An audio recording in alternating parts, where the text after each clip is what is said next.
Hello, नमस्ते सभी को। तो आज हम लोग देखेंगे आरआरबी एनटीपीसी का एक मॉक टेस्ट का एनालिसिस करेंगे। तो आज मैंने 19 अप्रैल 2025 को RRB NTPC the launch pad आप लोग देख पा रहे होंगे का मॉक टेस्ट अटेम्प्ट किया है। तो इसमें मैंने 100 में से 88 क्वेश्चन अटेम्प्ट किए थे, जिसमें से 84 करेक्ट और 4 इनकरेक्ट हैं। मार्क्स टोटल मतलब काट छाट कर, जो कि आपको पता है कि 1/3 नेगेटिव होती है आरआरबी एनटीपीसी में। तो 82.68 मार्क्स है, जो कि एक ठीक ही स्कोर मैं कहूँगा। बहुत ज़्यादा अच्छा तो नहीं है, मैं इससे ज़्यादा उम्मीद कर रहा था। मैंने कुछ क्वेश्चन अटेम्प्ट भी नहीं किए, आसान क्वेश्चन अटेम्प्ट नहीं किए, और कुछ एक क्वेश्चन मैंने गलत भी कर दिए। तो मुझे नहीं, ये गलती नहीं होनी चाहिए थी, मुझे ऐसा लगता है। तो आप लोग भी अपना टेस्ट एक बार ज़रूर दीजिएगा इस एनालिसिस वीडियो को देखने से पहले, ताकि आपका एनालिसिस बढ़िया से हो सके। बिना टेस्ट दिए एनालिसिस मत कीजिएगा, और देखिए कि कितने नंबर आपके आ रहे हैं। तो हम लोग चलिए शुरू करते हैं। वीडियो अब 1 मिनट हो चुकी है, तो हम लोग शुरू करते हैं, सॉल्यूशंस एनालिसिस करना शुरू करते हैं। तो पहला क्वेश्चन है, the panchayati raj institutions are established as per constitutional directions of the. इसका हिंदी भी कर लेते हैं हम लोग, हिंदी और इंग्लिश साथ में लेके चलेंगे, ताकि समझने में दिक्कत ना हो, क्योंकि टाइम की कोई कमी नहीं होती आरआरबी के एग्जाम्स में। एसएससी में थोड़ी सी टाइम की कमी होती है। आप जो भी लैंग्वेज में एग्जाम देते हैं, उसी एग्जाम में लास्ट तक देना अच्छा होता है, पर आरआरबी में थोड़ा सा टाइम मिल जाती है, तो ठीक है। 90 मिनट में 100 क्वेश्चंस करने होते हैं, तो ठीक ठाक समय होता है। तो कोशिश कीजिए कि अगर इंग्लिश में समझ में ना आ रही हो तो हिंदी भी एक बार ज़रूर देख लें। तो चलिए हिंदी में पढ़ लेते हैं। पंचायती राज किस संवैधानिक निर्देशों के तहत स्थापित किए गए हैं? पहला ऑप्शन है मौलिक अधिकार, फिर मौलिक कर्तव्य, राज्य के नीति निर्देशक तत्व, या उपरोक्त में से कोई नहीं। तो हम लोग सब जानते हैं कि पंचायती राज जो है वो राज्य के नीति निर्देशक तत्व के अंदर आते हैं, जो कि सही करेक्ट ऑप्शन है, राज्य के नीति निर्देशक तत्व। अब जरा इसके बारे में जान लेते हैं, थोड़ा सा 1 मिनट में जान लेते हैं। तो डीपीएसपी इसको कहते हैं, राज्य के नीति निर्देशक को directive principle of state policies भी कहते हैं, तो शॉर्ट में डीपीएसपी। इसको आयरलैंड के संविधान से लिया गया है। ये बहुत इंपॉर्टेंट है, आयरलैंड के संविधान से लिया गया है। इसको तो आप एकदम याद ही कर लीजिए, कोई भी एग्जाम में पूछता ही पूछता है।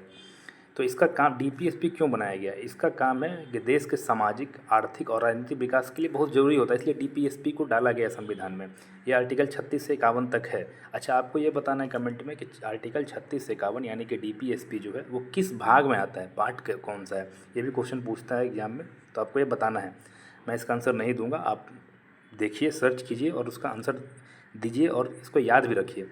अच्छा, इसमें एक इम्पॉर्टेंट चीज़ है कि डीपीएसपी प्रकृति में गैर न्याय संगत है। इसका मतलब है कि इसको लेकर के आप कोर्ट में नहीं जा सकते हैं कि सरकार जो है, सरकार ने कहा कि ये चीज़ करवाना है लेकिन नहीं करवाई, तो मैं इसको कोर्ट में लेकर नहीं जा सकता हूँ। तो डीपीएसपी ये बहुत इंपॉर्टेंट चीज़ है, इसको आप लेके कोर्ट में जाके नहीं जा सकते हैं, लेकिन फंडामेंटल राइट्स के लिए आप कोर्ट में जा सकते हैं। तो इन दोनों में डिफरेंस भी कभी कभी पूछता है, ये तो बहुत ज़रूरी है। अच्छा, अनुच्छेद 40 के तहत ये जो ग्राम पंचायत के बारे में अनुच्छेद 40 में दिया गया है कि राज्य के नीति तत्व स्वशासन की इकाई के रूप में ग्राम पंचायत के गठन का विवरण देते हैं। तो आर्टिकल 40 इंपॉर्टेंट है कि इसमें स्वशासन के बारे में ग्राम पंचायत के गठन का विवरण देते हैं, ये इंपॉर्टेंट आर्टिकल है। अच्छा, थोड़ा सा मौलिक अधिकार देख लेते हैं। तो मौलिक अधिकार लिया गया है अमेरिका से, ये बहुत ज़रूरी है, आपको याद रखना है। ये बहुत बार क्वेश्चन पूछा गया है। मौलिक अधिकार अमेरिका से और मौलिक कर्तव्य रूस से, सोवियत संघ से। पहले सोवियत संघ था, अभी रूस हो गया। तो मौलिक अधिकार अमेरिका से और मौलिक कर्तव्य रूस से, तो आपको याद रखना। और डीपीएसपी आयरलैंड के संविधान से। ये बहुत ज़रूरी, बहुत इंपॉर्टेंट क्वेश्चन हैं ये सब। तो मौलिक अधिकार में कितना टोटल मौलिक अधिकार है? तो टोटल 6 मौलिक अधिकार हैं। फंडामेंटल राइट्स टोटल 6, पहले 7 थे, आपको पता होगा। एक जिसमें राइट टू जो होता है ना, धन इकट्ठा करना है, जो हटा दिया गया है, तो आपको पता होगा। मैं भूल रहा हूँ थोड़ा सा उसका क्या बोलते हैं। तो आप अभी फ़िलहाल वर्तमान में 6। कभी कभी क्वेश्चन पूछता है कि जब संविधान बना था तो टोटल कितने मौलिक अधिकार थे? तो मौलिक अधिकार उस समय 7 थे, अभी 6 हैं। तो ये आपको ध्यान रखना है। अच्छा, मौलिक कर्तव्य कहाँ से लिया गया? सोवियत संघ से लिया गया। इसकी सिफारिश सरदार स्वर्ण सिंह समिति के बाद की गई थी। ये बहुत इंपॉर्टेंट है, सरदार स्वर्ण सिंह समिति। क्वेश्चन बहुत एग्जाम में पूछा गया है कि मौलिक कर्तव्य जो है इसकी सिफारिश किस समिति से की गई थी? तो सरदार स्वर्ण सिंह समिति के से की गई थी। संविधान में टोटल 11 कर्तव्य हैं। ये बहुत इंपॉर्टेंट है कि संविधान में टोटल 11 मौलिक कर्तव्य हैं। अच्छा, अब आते हैं नेक्स्ट क्वेश्चन पर। अच्छा, 2000 रुपये के नोट के पीछे की तरफ क्या छपा होता है? तो ये तो बहुत आसान क्वेश्चन है। आपने 2000 का नोट अगर देखा होगा, चूँकि अब 2000 का नोट भी बंद ही हो गया है, अब प्रचलन में नहीं है। तो आपने देखा ही होगा, आप नेट में भी देख सकते हैं। उसके पीछे मंगलयान का फ़ोटो था, तो मंगलयान सही इसका आंसर है। आप देख सकते हैं, इसके बारे में थोड़ा सा जान लेते हैं। तो 2000 नोट के पीछे मंगलयान आकृति अंतर्गरीय अंतरिक्ष में देश की पहली उपलब्धि को दर्शाती है, जो कि सही बात है। इसरो द्वारा 5 नवंबर 2013 को सतीश धवन अंतरिक्ष केंद्र से प्रक्षेपित किया गया था, जो भारत की अगली पीढ़ी के अंतरिक्ष प्रौद्योगिकी के बारे में आज तक सबसे साहसिक बयान देते हैं। अच्छा, ये जो मंगलयान है कहाँ से उड़ान भरी थी, ये बहुत इंपॉर्टेंट क्वेश्चन है और ये ज़रूर जानना चाहिए आपको। आंध्र प्रदेश के श्रीहरिकोटा से मंगलयान को लॉन्च किया गया था और 5 नवंबर 2013 को लॉन्च किया गया था। ये बहुत ही इंपॉर्टेंट क्वेश्चन है, तो इसको आपको ध्यान रखना है। अब आगे की तरफ आते हैं। अच्छा, अमरबेल जो होती है, इसको इंग्लिश में कहते हैं, क्या बोलते हैं, अमरबेल ही बोलते हैं। कसकट्टा इज़ एन एग्जाम्पल ऑफ, ये अमरबेल जानते होंगे आप, गांव देहात में देखे होंगे कि अमरबेल का जब अमरबेल गांव देहात में होता, शहर में तो बहुत कम ही पेड़ दिखते हैं आजकल। तो पेड़ पौधे में देखते हैं कि एक लत्ती की तरह वो पेड़ को पकड़ के और क्या करती है, पेड़ को सुखाई देती है। तो जो भी चीज़ दूसरे पर निर्भर होता है उसको पैरासाइट कहते हैं। ये चीज़ हमेशा ध्यान रखना है, जो जीव दूसरे पर निर्भर होती है अपने पोषण के लिए उसको परजीवी या पैरासाइट कहते हैं। तो इसका आंसर परजीवी होगा। अब इसके बारे में ज़रा देख लीजिए। तो अमरबेल एक परजीवी पौधा है, चूँकि कुस्कुट्टा, इसी कुस्कुट्टा का ही नाम अमरबेल है। तो कुस्कुट्टा में क्लोरोफिल नहीं होता है, इसलिए प्रकाश संश्लेषण दौरान भोजन को संश्लेषित नहीं कर सकता है। यह अपनी वृद्धि के लिए परपोषी पौधों के पोषक तत्वों का उपयोग करता है, यानी कि दूसरे पर डिपेंड होता है। अच्छा, दूसरा और कौन कौन परजीवी पौधे हैं, तो रेफेलेसिया हैं, विस्कम है, न्यूटिसिया हैं, फ्लोरीबेंडा हैं। तो ये सब जो होते हैं अलग अलग और भी परजीवी पौधे, लेकिन इसमें जो अमरबेल है वो बहुत इंपॉर्टेंट है और बहुत फेमस भी है, तो इसको आपको ध्यान रखना ही है। अच्छा, इसमें एक इम्पोर्टेंट है कि परजीवी पौधे परपोषी पौधों को नुकसान पहुँचाते हैं, मतलब जिस पर वो पोसाते हैं, जो मतलब उसको पोषण तत्व देता है उसी को नुकसान पहुँचाते हैं, उसी को सुखा जाते हैं उस पेड़ को। तो ये इंपॉर्टेंट क्वेश्चन है। अब आते हैं 4th नंबर पर। अच्छा, ये मैथ का क्वेश्चन है। मैथ का क्वेश्चन तो मैं इसमें नहीं करवा पाऊँगा, लेकिन मैं हिंट दे सकता हूँ, बता सकता हूँ, आपको खुद ही करना चाहिए। और मुझे लगता है कि अगर आप खुद करेंगे तो ज़्यादा आपको बेहतरीन रिजल्ट मिलेगा मैथ्स के मामले में। तो इसमें है कि संख्या समूह एक दिया है, वो संख्या, इसका बहुलक क्या होता है। तो बहुलक का मतलब होता है मोड, आप देख सकते हैं इंग्लिश में भी बहुलक को बोलते हैं मोड। अब बहुलक हिंदी में ही कहा गया बहुलक। बहुलक मतलब जो सबसे ज़्यादा बहुत बार आया हो, बहुत बार आया हो। तो कौन सा अंक इसमें सबसे ज़्यादा बार आया है, आप देख के बताइए। तो दिख रहा होगा कि 3 जो है, जो अंक 3 है वो 4 बार आया, देखिए 1 2 3 4 बार आया है। तो इस यानी कि इसका जो बहुलक होगा, मोड होगा, वो होगा 3। मोड का मतलब होता है जो सबसे ज़्यादा बार आता है, तो इसका आंसर हो जाएगा 3। इसके बारे में ज़्यादा नहीं देखते, मैथ को देखने की ज़रूरत नहीं होती है। अच्छा, यहाँ पर एक क्वेश्चन आ गया, वो मैथ का क्वेश्चन है। 13 + 23 + 33 और डॉट डॉट डॉट 93, यानी कि 13 से लेकर 93 तक के बीच में नंबर दिए और 10-10 का गैप है। देखिए 13 के बाद 23 है, फिर 23 के बाद 33 है, 10 का गैप, 33 के बाद फिर 43 आएगा। ऐसे करते करते 93 तक जाना है और सबको जोड़ करके बताना है कि कितना आएगा इसका आंसर। तो इसका एक फार्मूला होता है। आप फार्मूला ये होता है कि एक ये एपी का सीरीज है, तो Tn = होता है a + n-1 × d। आप देख सकते हैं, सॉल्यूशन में दिखवा देता हूँ। तो Tn = होता है a + n-1 × d। इसमें Tn की जगह पर रखना है आपको लास्ट नंबर, यानी कि 93 रखना है। = देखिए यहाँ पर सॉल्यूशन किया, आप देख सकते हैं, मैं फार्मूला बस बता दे रहा हूँ। तो ये फार्मूला दोनों इंपॉर्टेंट है। मैथ में करवा नहीं सकता क्योंकि इसमें लिखना होता है, मैं बोल के बस बता सकता हूँ। इसको आप देख लीजिएगा, खुद से सॉल्व कीजिएगा, अच्छा रहेगा।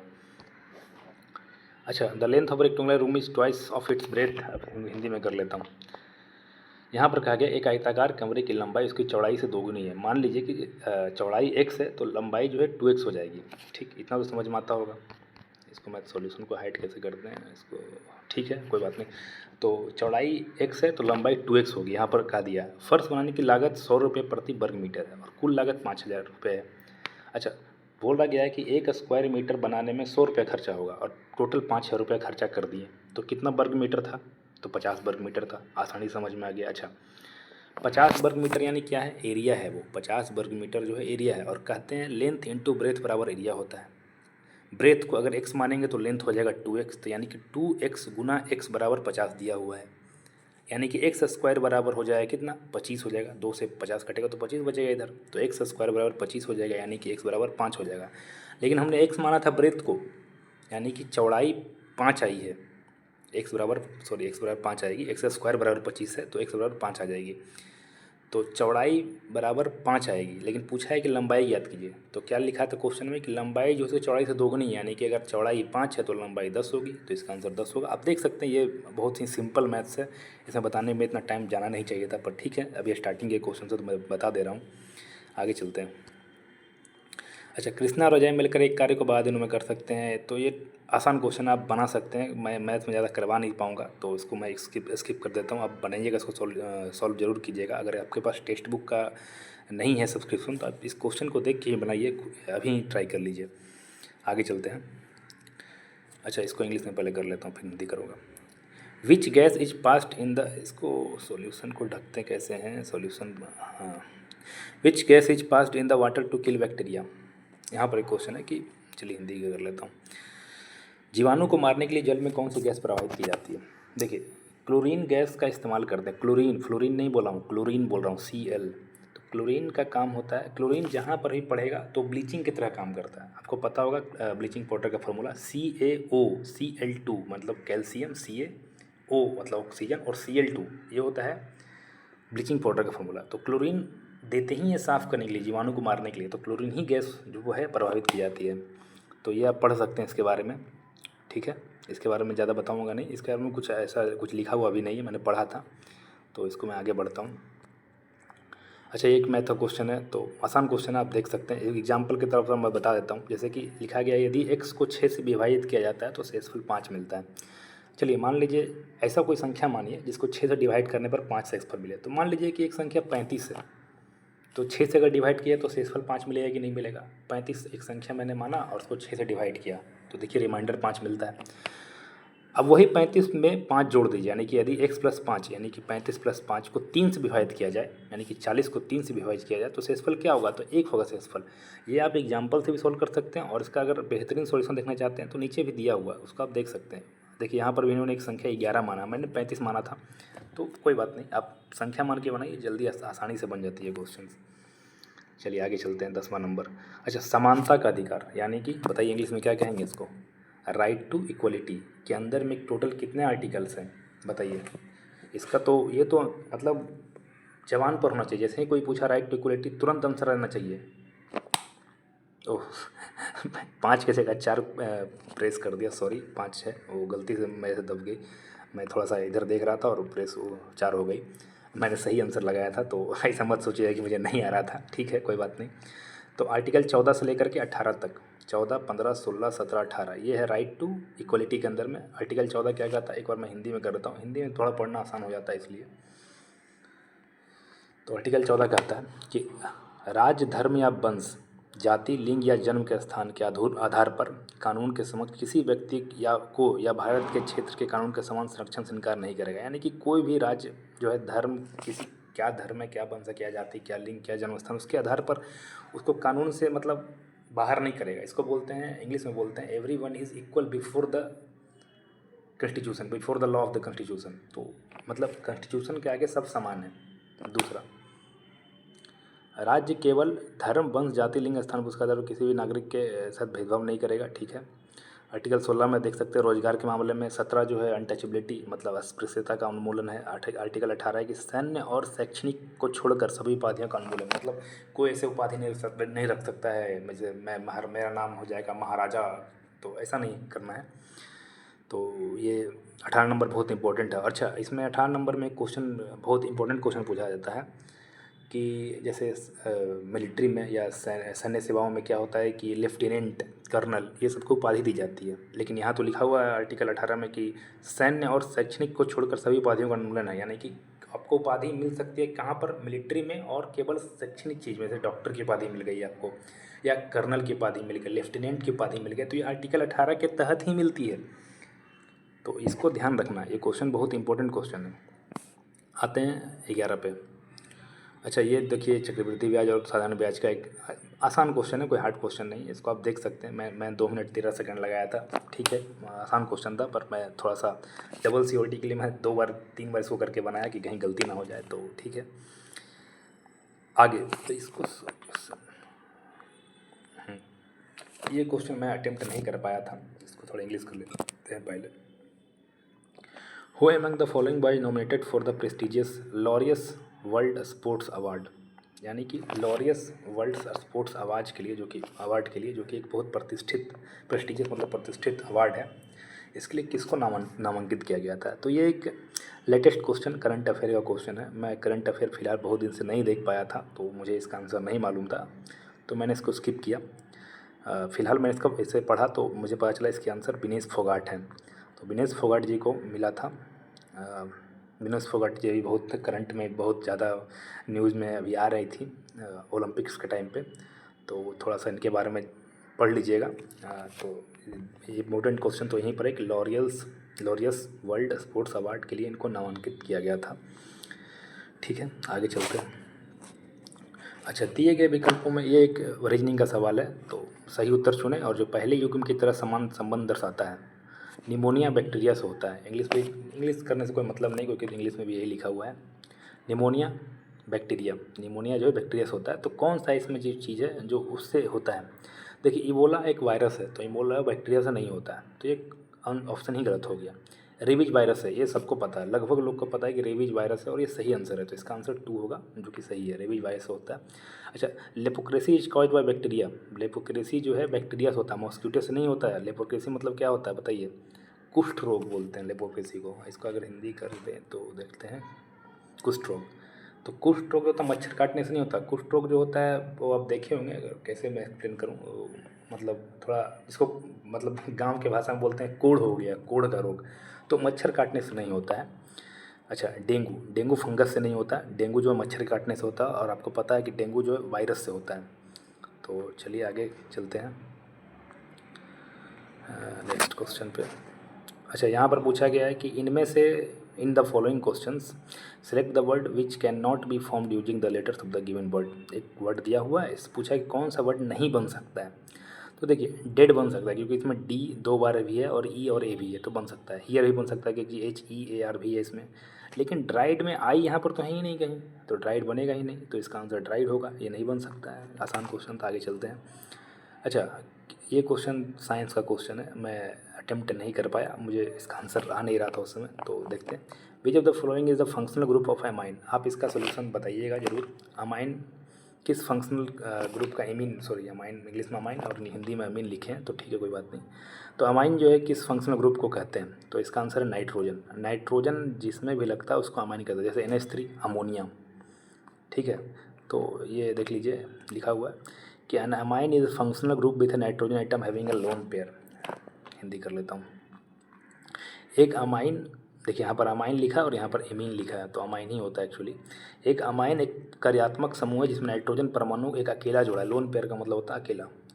असल में एमीन अमोनिया से प्राप्त होता है।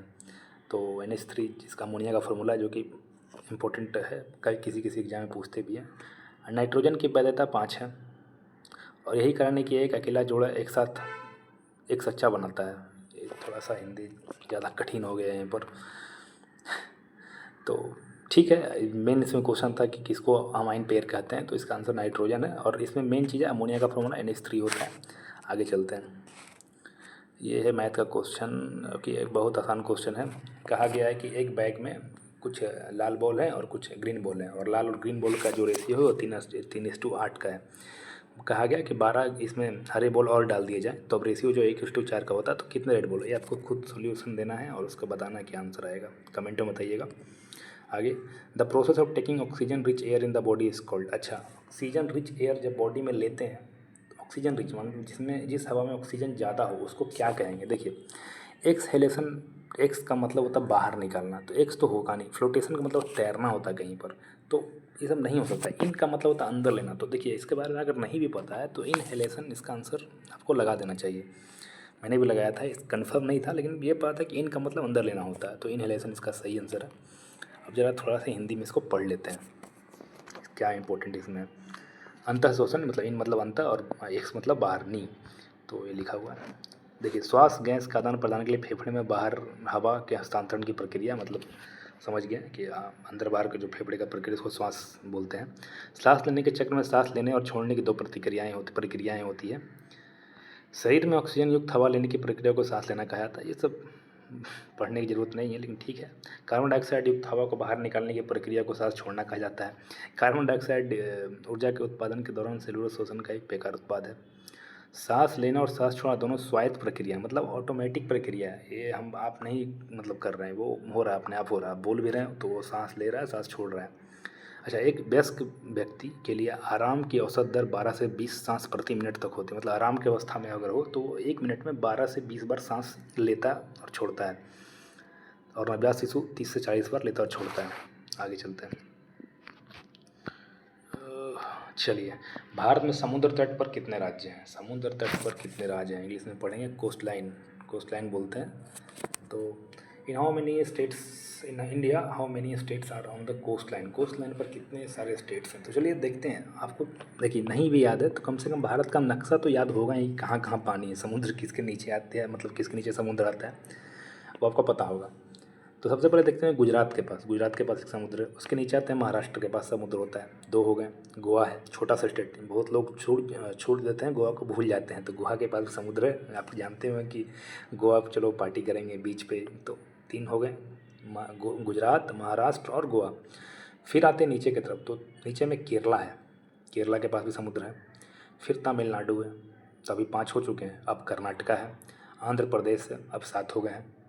उसका तो उड़ीसा और वेस्ट बंगाल है, तो ये 9 है टोटल 9 ऐसे राज्य, मतलब राज्य हैं। मैं केंद्र शासित प्रदेश की बात नहीं कर रहा हूँ, केवल राज्य के बारे में पूछा गया। तो 9 ऐसे राज्य हैं जिसकी सीमा जो है समुद्र से, कोस्ट लाइन से मिलती है। तो इसका आंसर 9 होगा। देखिए, देख सकते हैं गुजरात, महाराष्ट्र, गोवा, कर्नाटक, केरला, तमिलनाडु, आंध्र प्रदेश, उड़ीसा और वेस्ट बंगाल। अच्छा, यूनियन टेरेटरी लगभग यूनियन टेरेटरी चंडीगढ़ और दिल्ली को छोड़ करके सभी हैं, और मुझे शायद कश्मीर और लेह लद्दाख वहाँ। तो कश्मीर, अभी लेह लद्दाख और चंडीगढ़ और दिल्ली को छोड़ करके लगभग सभी कोस्ट लाइन पे ही आते हैं। जैसे दमन द्वीप हो गए, पांडिचेरी, अंडमान निकोबार तो बहुत बाहर ही है, तो समुद्र में ही है पूरा। लक्षद्वीप है। और गुजरात का सबसे लॉन्गेस्ट कोस्ट लाइन एरिया है, क्योंकि वो गुजरात का शेप आप देखे होंगे, घुमा घुमा करके है, तो थोड़ा ज़्यादा उसका लॉन्गेस्ट कोस्ट लाइन एरिया है। अच्छा, इसमें एक इम्पॉर्टेंट क्वेश्चन आता है कि कौन सा प्रोजेक्ट है जो सरकार चलाई है कोस्ट लाइन के लिए? तो है सागरमाला परियोजना। देखिए, जो सबसे लास्ट पॉइंट जो लिखा है हिंदी में कि भारत सरकार की सागरमाला परियोजना भारत के बंदरगाहों और समुद्र तटों के आधुनिकीकरण के लिए एक रणनीतिक और ग्राहक उन्मुख पहल है जो भारत के विकास में योगदान करेगी। तो इसको आपको ध्यान रखना, सागरमाला प्रोजेक्ट, ये सागरमाला जो है ये समुद्र के लिए है, आपको ध्यान रखना है। आगे चलते हैं। चलिए, ये आ गया एक रीजनिंग का क्वेश्चन। इसमें एक कथन है और उसके 2 निष्कर्ष हैं। आपको कथन के आधार पर निष्कर्ष को बताना है कि क्या है, नहीं है। तो चलिए, वास्तव में अर्थव्यवस्था को फिर से शुरू करने पर ध्यान केंद्रित करने वाले लोगों को व्यापार को नुकसान पहुंचाए बिना संक्रमण को सीमित करने के उपायों का समर्थन करना चाहिए। सबसे जरूरी अमेरिकियों को फेस मास्क पहनना। तो इसमें कहा गया कि अर्थव्यवस्था को फिर से शुरू करने के लिए कुछ कुछ व्यापार को नुकसान पहुंचाए बिना और संक्रमण को सीमित करने के उपायों में समर्थन करना चाहिए। ऐसा एक समझ लीजिए कि शब्द है, मतलब एक पूरा का पूरा वाक्य दिया हुआ, लेकिन इसमें सबसे जरूरी है अमेरिकियों को फेस मास्क पहनना। अब ये एक कथन दे दिया, अब इसका निष्कर्ष क्या है देख पढ़ते हैं। पहला निष्कर्ष, अमेरिका सरकार लोगों को मास्क पहनने के नियमों का पालन कराना विफल रही। तो ये तो कहीं लिखा ही नहीं हुआ कि अमेरिका सरकार जो है मास्क पहनाने की बात कर रही है। इसमें बात है अर्थव्यवस्था को लेकर के, और उसका कहना है कि लेकिन अर्थव्यवस्था को पटरी पर लाना है, व्यापार को नुकसान नहीं पहुंचाना है, लेकिन फेस मास्क ही पहना ताकि संक्रमण ना हो। तो इसमें ये थोड़ा हो गया कि अमेरिका के लोग जो है मास्क पहन ही नहीं रहे हैं। तो ये तो निष्कर्ष नहीं है, गलत है निष्कर्ष। अब आता है दूसरा निष्कर्ष पर, अमेरिका की सरकार केवल व्यापार के बारे में परेशान है, ना कि नागरिकों के बारे में। ये भी गलत है। देखिए, लास्ट में ही लिख दिया कि सबसे ज़रूरी अमेरिकियों को फेस मास्क पहनना। तो अमेरिकी सरकार केवल व्यापार के बारे में परेशान नहीं है, वो चाहती है कि संक्रमण भी ना हो। तो ये दोनों निष्कर्ष जो हैं गलत है। तो इसका आंसर हो जाएगा कोई भी निष्कर्ष अनुसरण नहीं करता है। तो आगे चलते हैं।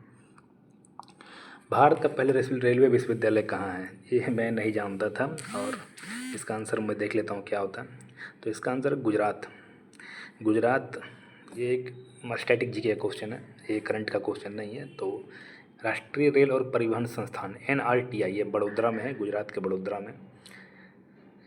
NTRI को 2018 में डी नोवो श्रेणी के तहत विश्वविद्यालय के रूप में माना गया है। मतलब 2018 सब इसको विश्वविद्यालय यूनिवर्सिटी कहते हैं। यह भारत का पहला और एकमात्र परिवहन विश्वविद्यालय है। इसका आदर्श वाक्य है ज्ञानस्य अभ्यकुरु। तो ये आदर्श वाक्य तो चलिए बहुत ही रेयर केस में किसी एग्जाम में पूछ लिया, पर ये क्वेश्चन इंपॉर्टेंट है कि भारत का पहला विश्वविद्यालय कहाँ है। तो ये गुजरात के बड़ोदरा में है, आपको याद रखना। 2018 में इसको विश्वविद्यालय का दर्जा मिला है, तो आपको याद रखना है। आगे चलते हैं। दो संख्याओं का LCM 1680 है और उनका गुणनफल 80,640 है। तो बोल रहा है HCF कितना होगा? तो फार्मूला होता है LCM गुना HCF बराबर मल्टीप्लिकेशन ऑफ 2 नंबर जो दिए हुए हैं उसके। तो ये निकाल लीजिएगा। आगे चलता हूँ। 2, 14, 16 कहा जा रहा है कि 2, 14, 16 एक इसका थोड़ा सॉल्यूशन 2, 14, 16 एक दिया हुआ 3 डिजिट का दिया हुआ है यहाँ पर, और आपको बताना इसके जैसे दिखने वाले और कौन नंबर हो सकते हैं ऑप्शंस। तो 2, 7, 14 और 2, 8, 16 आपको दिख रहा है, यानी कि पहला नंबर का 7 गुना दूसरा नंबर है और पहला नंबर का 8 गुना तीसरा नंबर है। तो इसमें देखिए तीसरा ऑप्शन अगर आप देखें ध्यान से, तो इसमें देखिए पहला नंबर का पहला डिजिट का 7 गुना दूसरा नंबर है और पहला नंबर का 8 गुना तीसरा नंबर है। तो ये तीसरा ऑप्शन जो है 3, 7, 21 और 3, 8, 24 जो है वो सही आंसर इसका। चलिए आगे चलते हैं। चलिए यहाँ पर एक क्वेश्चन है, इसको थोड़ा इंग्लिश कर लेते हैं पहले, उसका हिंदी पढ़ेंगे। LED bulbs are preferred over incandescent lamp bulb. Incandescent bulb जो पुराने ज़माने में लगते थे उसको इनकैंडेसेंट बल्ब कहते थे, अभी एलईडी बल्ब उसकी जगह पे आ गया। तो एक स्टेटमेंट दिया कि LED bulbs are preferred over incandescent bulb, मतलब एलईडी बल्ब का आजकल इस्तेमाल ज़्यादा कर रहे हैं इनकैंडेसेंट बल्ब के मतलब जगह पे। तो पहला कंक्लूजन है दे प्रोवाइड मोर ब्राइटनेस, जो कि सही बात है, और दे आर मोर फ्रेंडली। देखिए इसमें कंक्लूजन है, कंक्लूजन आपको निकालना है, इसमें स्टेटमेंट को पढ़ करके आपको कंक्लूजन निकालना है कि सही है या नहीं है बात। तो ये सही बात है, एलईडी बल्ब का इस्तेमाल इसलिए होता है कि उसमें ज़्यादा ब्राइटनेस होता है और ज़्यादा इको फ्रेंडली होते हैं वो।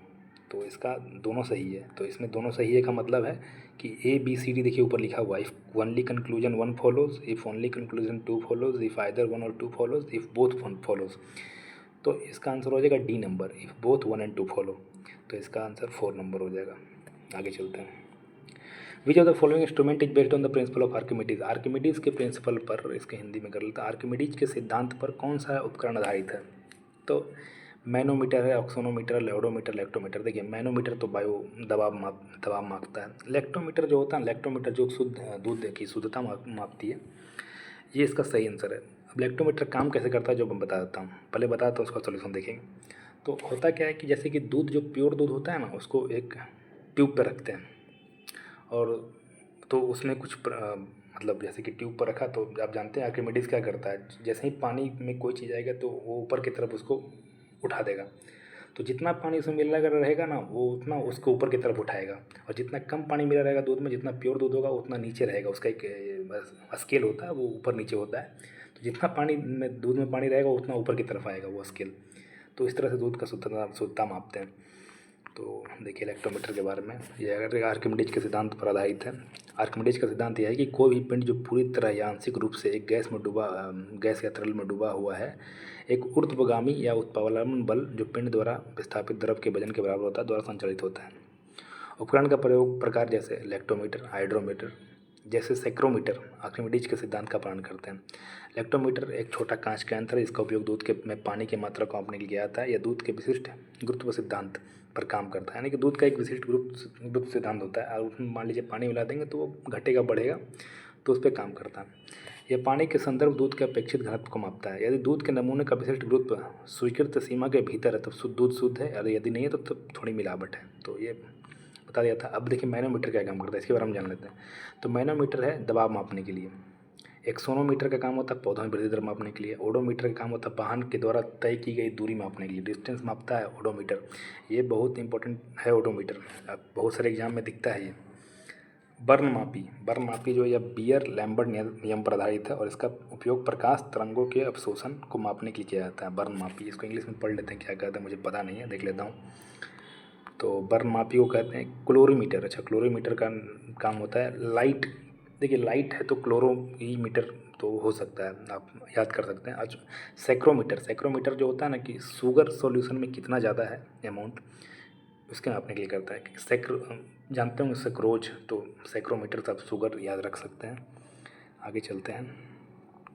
अच्छा, बायोस का फुल फॉर्म क्या है। अरे यार, बायोस का फुल फॉर्म क्या है। तो बायोस जो है कंप्यूटर का एक टर्म है। सबसे पहले तो आपको ये पता होना चाहिए कि बायोस जो है कंप्यूटर का टर्म है, और कंप्यूटर में इनपुट और आउटपुट जरूर होगा, इनपुट और आउटपुट ही होगा, और सिस्टम, कंप्यूटर सिस्टम होगा तो सिस्टम होगा। तो देखिए इनपुट आउटपुट स्टेशन नहीं होगा, चौथा नंबर नहीं होगा। इन आउट सिस्टम भी नहीं होगा, इनपुट और आउटपुट होता है, इन आउट नहीं होता कंप्यूटर में, और इनपुट और आउटपुट तो होगा नहीं। तो इसका आंसर है basic input output system, BIOS का फुल फॉर्म होता है।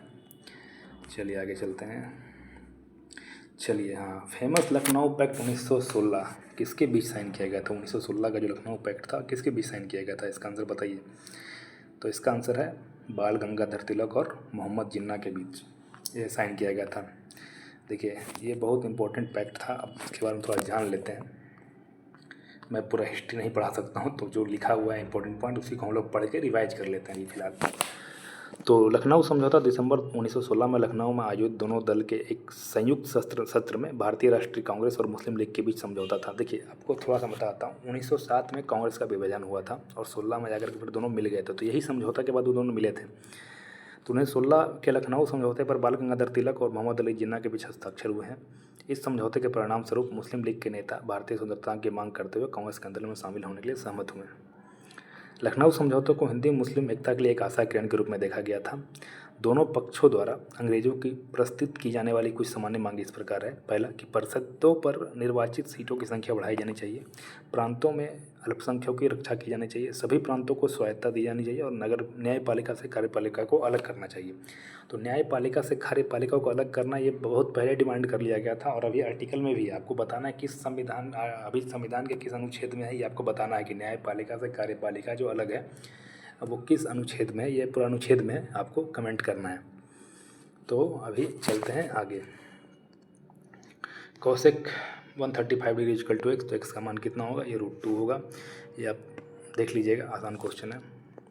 एक चतुर्भुज का 4 कोण दिया हुआ है, सबसे बड़े कोण का मान पूछा है। तो आपको पता है कि एक चतुर्भुज के चारों कोण का जोड़ 360 डिग्री होता है। अब 4 दिया हुआ है, 3:2:2:5, तो 3 2 5, 5 2 7, 7 5 12, यानी 12 एक्स का वैल्यू 360 के बराबर है। तो एक्स का वैल्यू 30 के बराबर हो जाएगा। अब एक्स का वैल्यू 30 के बराबर है तो सबसे बड़ा 5 दिख रहा है, तो 5 एक्स का वैल्यू हो जाएगा कितना, 150 डिग्री। आसान आगे चलते हैं। 3 बक्सों का वजन 3 किलोग्राम, 8 किलोग्राम और 12 किलोग्राम है। कौन सा बक्सा जो है इनमें से किन बक्सों के किसी भी संयोजन का कुल वजन नहीं हो सकता। मतलब कैसे जोड़ें कि एक मतलब सब वजन आए पर एक वजन इसमें नहीं आ सकता। तो देखिए 3 और 8 को जोड़ेंगे तो 11 आ जाएगा, तो 11 तो ऑप्शन में नहीं है, हट इसको हटाइए। 3 और 12 को जोड़ेंगे तो 15 आ जाएगा, देखिए 15 ऑप्शन में है, यानी कि ये वजन हो सकता है। अच्छा अब 8 और 12 को जोड़िए 20 भी आ सकता है। तीनों को जोड़ दीजिए तो 12 8 20 3 23 भी आ सकता है। तो 15 20 23 तो आ सकता है जोड़ने से, लेकिन 21 कभी नहीं आएगा इन तीनों को जोड़ने से। तो इसका आंसर हो जाएगा 21। आगे चलिए, ये अब रीजनिंग का क्वेश्चन है, आप क्वेश्चन को नोट कर लीजिए। मैं थोड़ा देर के लिए स्क्रीन को पॉज करके स्क्रीनशॉट ले करके खुद से बनाइए, आसान क्वेश्चन है जिसमें मैं कुछ बता नहीं सकता हूँ। लैन का पूर्ण रूप क्या है, देखिए लैन, इसको थोड़ा इंग्लिश में कर लेते हैं क्योंकि कंप्यूटर क्वेश्चन है, इसको हिंदी में पढ़े कोई मतलब नहीं है। तो लैन जो होता है ये लोकल एरिया नेटवर्क कहते हैं। तीसरा ऑप्शन दिख रहा होगा, लोकल एरिया नेटवर्क। 3 तरह के होते हैं, लैन, बैन और मैन। लैन, मैन और बैन, एक्चुअली अगर सीक्वेंस देखा जाए तो लैन पहले, फिर मैन, फिर बैन। तो लैन का मतलब होता है लोकल एरिया नेटवर्क, जो एक लोकल एरिया के लिए होता है। जैसे जनरली ऑफिस में या छोटे किसी एक समझ 2-3 बिल्डिंग को कनेक्ट करना, तो लैन इसको कहते हैं। और मैन होता है मेट्रोपॉलिटन एरिया नेटवर्क। मेट्रोपॉलिटन का मतलब होता है एक शहर जितना, नगर जितना या गांव जितना में कनेक्ट करना, तो उसको मैन कहेंगे, MAN, मैन। और एक होता है लास्ट WAN, WAN। अब वैन होता है वाइड एरिया नेटवर्क, पूरा वर्ल्ड को कनेक्ट करना, एक देश को कनेक्ट करना हो, एक राज्य को कनेक्ट करना हो, तो उसको बोलेंगे WAN, WAN, wide area network. तो इसका आंसर था लैन का लोकल एरिया नेटवर्क। आगे चलते हैं, ये एक रीजनिंग का क्वेश्चन है, ये इंग्लिश में है और मैं इसका हिंदी भी कर देता हूँ। इसको स्क्रीनशॉट लेकर के आपको खुद से बनाना है, यह बहुत आसान क्वेश्चन है। चलिए एक क्वेश्चन मैथ का क्वेश्चन है कि 42 सेंटीमीटर त्रिज्या वाले यानी 42 सेंटीमीटर रेडियस का एक गोला स्फीयर को पिघला करके 21 सेंटीमीटर त्रिज्या वाले एक बेलनाकार तार में डाला जाता है। मतलब रेडियस 21 सेंटीमीटर है और एक सिलेंड्रिकल वायर का। तो आपको बताना है कि तार की लंबाई क्या होगी। तो आपको पता है कि वॉल्यूम को वॉल्यूम से के बराबर करते हैं, यानी कि स्फीयर का वॉल्यूम को बराबर करेंगे हम लोग किसके, बताइए। तो हम लोग वॉल्यूम बराबर करेंगे सिलेंड्रिकल के वॉल्यूम के बराबर। तो स्फीयर का वॉल्यूम का फॉर्मूला बता दे रहा हूँ, 4/3πr³ होता है और सिलेंडर का वॉल्यूम का फार्मूला होता है 1/3πr²h। तो आपको निकाल लेना है। मैं आगे चलता हूँ। यहाँ पर पूछा गया 2016 में बेचे गए कंप्यूटरों की कुल संख्या 18 में बेचे गए कंप्यूटरों की कुल संख्या से कितने प्रतिशत कम है। तो देखिए 16 में आपको दिख रहा होगा 500, 500 और 400 है, यानी कि 1400 कंप्यूटर बेचेंगे 16 में। और 18 में कितने बेचेंगे, 600, 500, 500, यानी कि 6 5 11 5 1600 कंप्यूटर। 1400 कंप्यूटर इधर और 1600 कंप्यूटर इधर बेचे गए। तो कितने कंप्यूटर कम बेचे गए, 200 कंप्यूटर कम बेचे गए। कितने पे, 1600 पे। तो कितना परसेंट कम बेचा गया, तो 12.5% कम बेचा गया। ये आप निकाल लीजिएगा, आसान क्वेश्चन था। 15 और 17 में शोरूम ए द्वारा बेचे गए कंप्यूटर की कुल संख्या और 16 और 18 में शोरूम सी द्वारा बेचे गए कंप्यूटर की कुल संख्या का अनुपात क्या है। तो देखिए 15 और 17 में शोरूम ए द्वारा, तो शोरूम ए जो है 15 में देखिए 400 कंप्यूटर बेच रहा है और शोरूम ए जो है 17 में 600 कंप्यूटर बेच रहा है, यानी कि 6 और 4 1000 कंप्यूटर वो बेचा है। ए जो है 2015 और 17 में टोटल 1000 कंप्यूटर बेचा है। अच्छा, अब सी के बारे में आते हैं। तो सी जो है 16 में 400 कंप्यूटर और 18 में बेचा है 500 कंप्यूटर, यानी कि 900 कंप्यूटर बेचा है। तो पूरा दोनों का रेशियो कितना हो जाएगा, तो 1000:900, तो रेशियो हो जाएगा 10:9 का। तो ये हो जाएगा आपका आंसर। एक डिब्बे में 60 लीटर तेल भरा हुआ है, हिसाब के कारण 4.5 लीटर तेल बह गया। तो बताइए अभी डिब्बे में तेल का प्रतिशत कितना होगा। बहुत आसान क्वेश्चन है, इसको तो बताना भी नहीं चाहिए, आपको खुद करना चाहिए। इसका माध्य क्या होगा, अब देखिए इसको इंग्लिश कर लेते हैं। माध्य को बोलते हैं मीडियन, सॉरी मीन बोलते हैं। तो मीन कैसे निकालते हैं। मीन निकालने का बहुत ही आसान तरीका है, जितने भी नंबर दिएंगे सबको जोड़ दीजिए और जितना नंबर से डिवाइड कर दीजिए। तो यहाँ सबको जोड़ करके कितने नंबर दिए गए हैं टोटल, 2, 2, 4, 2, 6, 2, 8, 2, 10 नंबर दिए गए हैं। 10 से डिवाइड कर दीजिएगा, जो भी आंसर आएगा आप टिक लगा लीजिएगा। चलिए, इसमें बताना है कि सबसे अलग लेटर कौन सा है। तो ये रीजनिंग का क्वेश्चन है, बहुत ही बेसिक्स क्वेश्चंस में आते हैं। आप खुद से बनाइए, अच्छा रहेगा, आसान क्वेश्चन है। मुझे लगता है कि आपको 40-50 सेकेंड से पहले ही बन जाना चाहिए सब क्वेश्चंस। चलिए, मॉन्टेग्यू चेम्सफोर्ड रिफॉर्म इसमें से किसको कहा जाता है। इसका आंसर तो मैंने नहीं लगाया था, मैं सोचा था बाद में लगाऊंगा पर नहीं लगाया। चलिए इसका आंसर देख लेते हैं। भारत सरकार अधिनियम 1919 का जो है उसको बोलते हैं मॉन्टेग्यू चेम्सफोर्ड सुधार कहा जाता है। तो भारत सरकार अधिनियम 1919 जिसे 1921 मॉन्टेग्यू चेम्सफोर्ड नाम सुधार के नाम से भी जाना जाता है, आया था 1919 में, लागू किया गया था 1921 में। तो इसलिए 1921 मॉन्टेग्यू चेम्सफोर्ड सुधार के नाम से जाना जाता है, ऐसा लिखा हुआ है। इसमें देख लीजिए क्या क्या है। भारत सरकार अधिनियम 1919 भारत के तत्काल सेक्रेटरी थे उसमें मॉन्टेग्यू और लॉर्ड चेम्सफोर्ड की एक रिपोर्ट की सिफारिश पर आधारित था। इस अधिनियम की महत्वपूर्ण विशेषताएं। अधिनियम में कहा गया है कि भारतीय पहली बार प्रशासन के सीधे संपर्क में आए।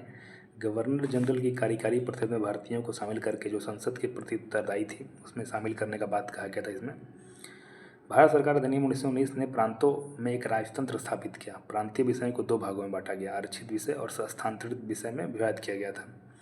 राज्यपाल ने अपनी कार्यकारी परिषद की सलाह और भारतीय मंत्रियों की सलाह से हस्तांतरित विषयों के साथ आरक्षित विषयों को नियंत्रित किया। मताधिकार में वृद्धि की गई और सांप्रदायिक चुनाव प्रणाली का और विस्तार किया गया। महिलाओं को भी मतदान का अधिकार दिया गया। देखिए ये बहुत ही इम्पोर्टेंट है कि महिलाओं को मतदान का अधिकार कब मिला, किस भारत सरकार अधिनियम 1919 के तहत दिया गया था। प्रांतीय परिषदों को विधान परिषद कहा जाता है। तो ये सब इसी में आया था। अब देख लीजिएगा एक पॉइंट है इसमें मेन है कि महिलाओं को मतदान जो है ये भारत सरकार अधिनियम 1919 के तहत, जिसको मॉन्टेग्यू चेम्सफोर्ड सुधार भी गया था, उसी के तहत दिया गया था। आगे ये आसान क्वेश्चन है। p-1/p = √7, तो pq-1/pq का वैल्यू बताना है। तो दोनों साइड में आप क्यूब कर दीजिए और a - b का क्यूब का फॉर्मूला होता है aq - bq -3ab × a - b होता है। तो आप बना लीजिएगा, आसान क्वेश्चन है। अच्छा, पोर्ट को KLIG लिखा जाता है, तो बीच को क्या लिखेंगे, आसान क्वेश्चन है। ये कोडिंग डिकोडिंग का क्वेश्चन है, रीजनिंग का, आराम से बन जाएगा। हिंट दे देता हूँ। अपोजिट लिखा गया, आप देख लीजिए। पी के अपोजिट में क्या आता है, जैसे कि A से लेकर के M तक लिखिए और फिर N से लेकर Z तक लिखिए अपोजिट में।